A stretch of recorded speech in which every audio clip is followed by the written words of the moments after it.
propres cantiques. Elle chantait ses propres cantiques, la porte restait toujours fermée. Jusqu'à ce que je vis un ange, dont les deux anges qui se tiennent devant ces portes, l'une de ces anges s'est approchée de la dame pour lui dire, elle dit à la femme que tu ne peux pas entrer ici, car les femmes qui se maquillaient, qui tressaient leurs cheveux, n'ont pas droit au paradis. C'est alors la dame a été renvoyée, elle n'a pas pu entrer au ciel à cause des périls qu'elle portait sur la terre, à cause des stress, à cause des tresses, à cause des bijoux, à cause des perles qu'elle portait. Elle est à l'enfer au moins. Lorsqu'elle est renvoyée pour ne pas entrer au paradis, il n'y a que deux pays qui nous attendent, soit au paradis, soit en enfer. Je vis la dame, comment elle pleurait, elle regrettait d'avoir ignoré la parole de Dieu qui interdit à la femme qu'une femme chrétienne ne peut pas se maquiller, une femme chrétienne ne peut pas tresser ses cheveux, ne peut pas porter des perruques. C'est biblique? Oui, c'est biblique, papa. C'est biblique tout ça. Tout ce que je dis, c'est biblique. On peut avoir un passage qui pourrait nous servir, parce qu'il y a beaucoup de gens, il y a beaucoup de gens qui croient difficilement. Peut-être un passage qui pourrait faire en sorte que non, les gens qui nous suivent, ils peuvent aussi feuilleter la Bible et puis aller voir ce passage-là. J'aimerais donner un verset biblique et lire ces versets bibliques. Je pense que si ça peut y aller, je peux donner un verset. Nous pouvons aller dans le livre, je pense, dans les livres d'1 Timothée, là où l'apôtre Paul nous parle de ces choses. Rapidement, je peux prendre les versets, simplement. On nous dit que pour les femmes chrétiennes, la femme ne peut pas porter des vêtements somptueux, la femme. Donc il y a un peu beaucoup de choses que la Bible parle de ces choses. Mais j'aimerais pour les gens qui ne croient pas vraiment à ces réalités, à ces témoignages de l'enfer et du paradis, parce que chacun aura ses opinions, ses pensées. Mais moi je dis toujours aux gens, si vous ne croyez pas à ce que je dis, croyez plutôt à la parole de Dieu. La Bible nous donne certaines recommandations. Il dit ceci, je veux aussi que les femmes vêtues d'une manière décente, avec pudeur et modestie, ne séparant ni des tresses, ni d'or, ni de perles, ni d'habits somptueux, mais que séparant de bonnes œuvres, comme il convient à des femmes qui font profession de servir Dieu. Si vous pouvez lire, prenez 1 Timothée chapitre 2, le verset 9 à 10. Ainsi, la dame n'a pas pu faire son entrée au ciel. Pourquoi? Parce qu'elle portait des perles, parce qu'elle portait des bijoux, parce qu'elle tressait ses cheveux, parce qu'elle portait des perruques. Alors, lorsque la porte ne s'est pas ouverte et que l'ange l'a renvoyée, j'ai vu la dame qui disait « Je chantais beaucoup de chansons pour Dieu sur la terre. Je servis Dieu, je chantais, je sauvais les âmes. J'ai édifié les gens par ma musique lorsque je chantais sur la terre. Comment est-ce que je peux être disqualifié ?» Donc, cet endroit, c'est quoi? Vous pouvez arriver au ciel, vous pouvez arriver devant la porte du paradis, mais c'est devant la porte que exerce l'élection de Dieu. Seules les âmes saintes peuvent franchir la porte du ciel. Alors, la dame là pleurait et regrettait d'avoir servi, elle l'a servi prétendant servir Dieu sur la terre, prétendant chanter pour la gloire de Dieu, mais une voix est sortie de la porte du paradis, une voix qui rugissait comme de l'eau, qui disait « Je ne t'ai jamais connu, serviteur du diable ». Ainsi, la dame a été renvoyée, mais elle pleurait à cause de ces choses. Et lorsque la dame est passée, une autre dame est arrivée, mais la dame là n'était pas une musicienne chrétienne, ni pas une femme reconnue, mais c'était une femme qui faisait toujours profession de sa foi. Elle priait dans l'une des églises au monde. Lorsque la dame fut devant la porte du paradis, la dame a été renvoyée de ne pas faire son entrée au ciel parce qu'elle portait des pantalons sur la terre. Alors, lorsque vous arrivez et que vous portez des pantalons sur la terre, directement on vous enlève ce vêtement blanc que vous portez, vous restez nu. Et un verset biblique est apparu, on dit que la femme ne peut pas porter de vêtements d'homme et l'homme ne peut pas porter de vêtements de femme. Deutéronome 22, verset 5, c'est ce verset-là qui a renvoyé la femme. Et la femme ne pouvait pas faire son entrée. Je dis à toutes les femmes qui font profession de la foi chrétienne et que vous devez vous sanctifier. La Bible dit, nous ne sommes pas de ce monde. Nous ne pouvons pas nous mélanger aux choses de ce monde, car le monde, un jour nous quitterons ce monde, le monde est passager. Parlons de l'enterrière. Après avoir accédé, quand tu te retrouves à l'enterrière, comment tu as trouvé là-bas? Qu'est-ce qui se passe exactement au paradis? Mieux vaut plutôt mieux répondre faire aussi allusion aux âmes, aux pasteurs que nous avons connus qui sont entrés au paradis avec les conditions. Puis je vais répondre à votre question. D'abord, je pourrais parler d'un homme de Dieu, peut-être je vis Alain Moloto au paradis, et comme vous ne m'avez pas posé la question comment il s'est retrouvé au paradis, je dis simplement, je vis Alain Moloto au paradis, je vis Jacques Vernon au paradis, je vis Sikaten Dalepère au paradis, je vis Edine Abal au paradis, je vis Simo Kimbangu au paradis.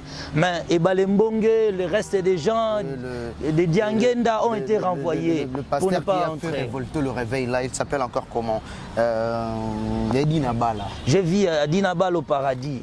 Mais si vous m'avez posé la question, comment ces gens ont pu entrer au paradis? Parce que je pense aussi que c'est capital pour nous, les chrétiens d'aujourd'hui, parce qu'ils sont nos pères de la foi. Expliquez au moins, les gens vont comprendre. Lorsque je fais allusion à notre père, d'abord je prends la dernière personne qui est décédée actuellement, c'est Alain Moloto, dont aussi son paradis fait la une dans l'internet, par-ci par-là. Voici les conditions. Excusez-moi de vous interrompre un peu. Quand vous avez fait ces longs voyages, le couple Olang n'était pas encore décédé ou comment? Bon, lorsque moi je fais ce grand voyage, le couple Olang au début n'était pas encore décédé sur la terre. Mais dans la continuité du paradis, c'est alors notre maman est décédée, notre père aussi est décédé, les couples Olang sont décédés. Parmi les conditions, toi qui as vécu le paradis, parmi les conditions qui font en sorte que non, les gens puissent aller au paradis, est-ce qu'il répond aux critères? Oui, Alain Moloto a répondu aux critères. Les 5 pasteurs congolais. De couple Olangi. Vraiment, pour ne pas mettre les guéillons sur les choses qui les concernent, j'aimerais mieux au moins insister sur le critère du paradis parce que je dis et je pèse mes paroles, je les dis d'une manière absolue que ce n'est que ces gens-là que je vis au paradis et chaque fois que je fais la continuité de ces grandes révélations du paradis, ce n'est que ces Congolais-là que moi je vis au paradis. Bon, vous pouvez continuer à expliquer là où tu étais, comment Alain Moloto a accédé au paradis et ça va peut-être nous aider aussi. Lorsque Alain Moloto fut devant la porte, il a chanté une cantique, un cantique qu'il chantait lorsqu'il était encore sur la terre. Moto, quitte sa moto, yaya. Il chantait ce cantique-là. Et pendant qu'il chantait ces cantiques, la porte était ouverte. Mais il portait une robe blanche teinte de rouge. Et je dis, Seigneur, pourquoi ces vêtements sont teintes de rouge? Il me dit, parce qu'il s'est sacrifié pour la vérité. Alors une voix s'est fait sortir de la porte du paradis. Cette voix-là, c'est comme le rugissement de grands eaux. Et la voix disait à Alain Moloto, as-tu prêché la parole de Dieu dans la vérité? Alain Moloto a dit, j'ai fait mon travail. Deuxième question, est-ce que tu payes ta dîme correctement? Il dit, tu le sais Seigneur. Troisième chose, il dit, as-tu évangélisé correctement? Alain Moloto dit, tu le sais Seigneur. Quatrième chose, as-tu marché comme un chrétien du début jusqu'à la fin? Il dit, j'ai trébuché, mais j'ai été soutenu par le Saint-Esprit. Il lui a posé encore la question, est-ce que tu aidais les pauvres? Tu faisais l'aumône, tu faisais des dons aux gens? Il dit, Seigneur, tu connais mon travail. Est-ce que tu lisais la Bible régulièrement? Il dit, Seigneur, tu le sais. Est-ce que tu priais correctement? Il dit, Seigneur, tu le sais. Est-ce que tu partageais la parole de Dieu correctement? Il dit, Seigneur, tu le sais. Alors une voix dit, tu es admis d'entrer dans le royaume de ton Père. C'est alors, je vis un groupe d'anges qui était au nombre de 7 anges qui sont venus l'accueillir en lui disant que tu es notre frère. Alors Alain Moloto pleurait pour avoir vaincu le monde et son système. Ainsi Jésus me dit, tu vois un racheté d'Israël. Cet homme s'est bâti toute sa vie pour hériter au ciel. Dis à mon peuple que celui qui vaincra entrera dans la porte du ciel. De la même manière qu'Alain Moloto, ces anges-là sont venus t'accueillir comme on a accueilli Alain Moloto. Pour dire clair, moi je n'étais pas accueilli comme Alain Moloto parce que moi j'étais un visiteur. C'est alors à la fin de ce témoignage, à la fin, Jésus m'a dit, lorsque j'ai terminé le paradis, il m'a dit, tu dois rentrer sur la terre. Si tu marches correctement dans mes principes, tu respectes les 7 critères pour entrer au paradis, tu reviendras ici. Est-ce que ton passage enfer paradis, tout ce que tu as vécu là-bas, tout ce que tu as vu là-bas, en retournant sur terre, est-ce que tu le fais comme il se doit? Parce que je prends le témoignage d'Alain ou l'autre que tu es en train de faire. On lui posait la question, est-ce que tu payais ta dîme, tu payais tes hormones, tu faisais ça, tu faisais cela.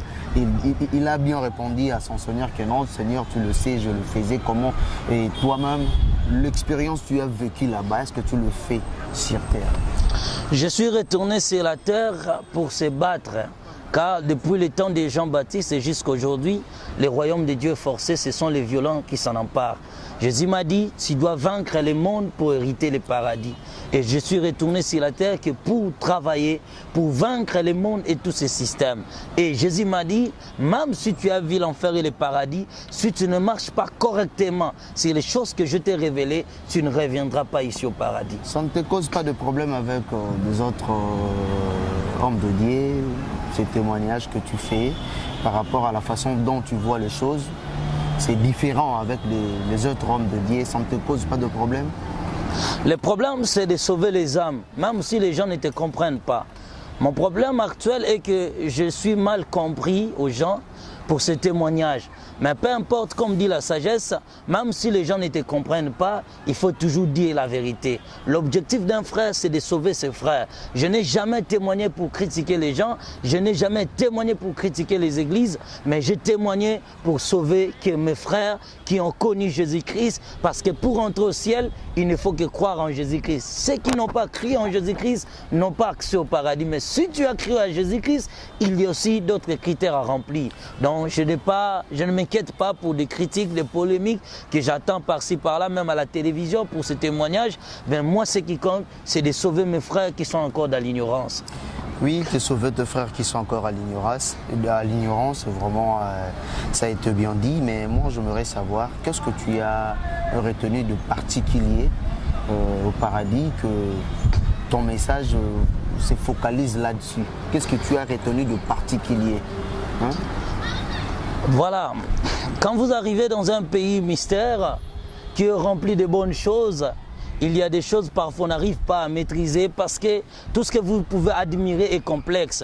Et si vous cherchez quelque chose à retenir, tout ce que vous pouvez retenir est complexe. C'est tellement beaucoup que j'ai retenu au paradis. Mais la clé de toutes choses que je retenir, c'est croire au Seigneur Jésus-Christ et s'éloigner aux choses du monde, de toutes les choses qui détruisent le monde, de toutes les choses qui nous suivent. Car Jésus m'a dit, les âmes souillées n'hériteront point le royaume des cieux. L'expécial que je retenu au paradis est que les âmes souillées n'ont pas part au paradis de Dieu. Je pense que je peux mettre les gaillons sur ça. Merci beaucoup à tous les internautes qui nous ont suivis. Merci beaucoup à tous les gens qui nous écrivent, à tous les gens qui demandent vraiment à comprendre ce témoignage. Il est là le prophète Aston Baya. Prophète, je ne sais pas s'il y a quelque chose à rajouter, mais moi, je crois que non, on a parlé peut-être de choses qui étaient vraiment un peu floues pour éclaircir l'opinion. Je ne sais pas s'il y a quelque chose à rajouter. Oui, ce que je peux rajouter encore, je peux dire aux enfants de Dieu, parce que je vis, mon premier témoignage que j'ai fait à l'internet, c'était, je portais un habit de Versace qui a fait vraiment buzz, où les gens m'écrivent partout pour me critiquer à cause de cet habillement de Versace. J'ai dit aux gens, comme ils m'appellent souvent, je l'ai dit, quand je parlais de ces choses, au début, je n'ai pas vu les habillements, ceux qui portaient les griffes au paradis. C'est alors que Jésus-Christ m'a ramené encore à l'enfer, je vis ceux qui apportaient des vêtements qui avaient des griffes n'ont pas hérité les ciels. Mais j'ai été critiqué à cause de cet habillement Versace, que la fois prochaine, je vais témoigner sur les griffes qui nous amènent en enfer. Et j'ai été critiqué pour ça. Ce que je peux dire aux enfants de Dieu, au début j'étais d'abord ignorant parce que je n'ai pas encore vu cette partie de l'enfer. J'ai fait plus ou moins 4 ans pour voir ces choses et je suis toujours dans la continuité de la découverte de ces grands mystères. Ce que je peux dire aux enfants de Dieu, nous devons vivre comme des chrétiens. Marchons à la lumière de la parole de Dieu, éloignez vos choses du monde. Retenez les conditions qui nous permettent d'accès au paradis. Bien-aimé, tu dois croire en Jésus-Christ, tu dois payer ta dîme correctement, tes offrandes, ainsi de suite, tu dois faire tes aumônes, tu dois évangéliser les âmes, tu dois lire la Bible. C'est un cinquième, tu dois prier, jeûner, se sacrifier pour Dieu, travailler pour le royaume de Dieu et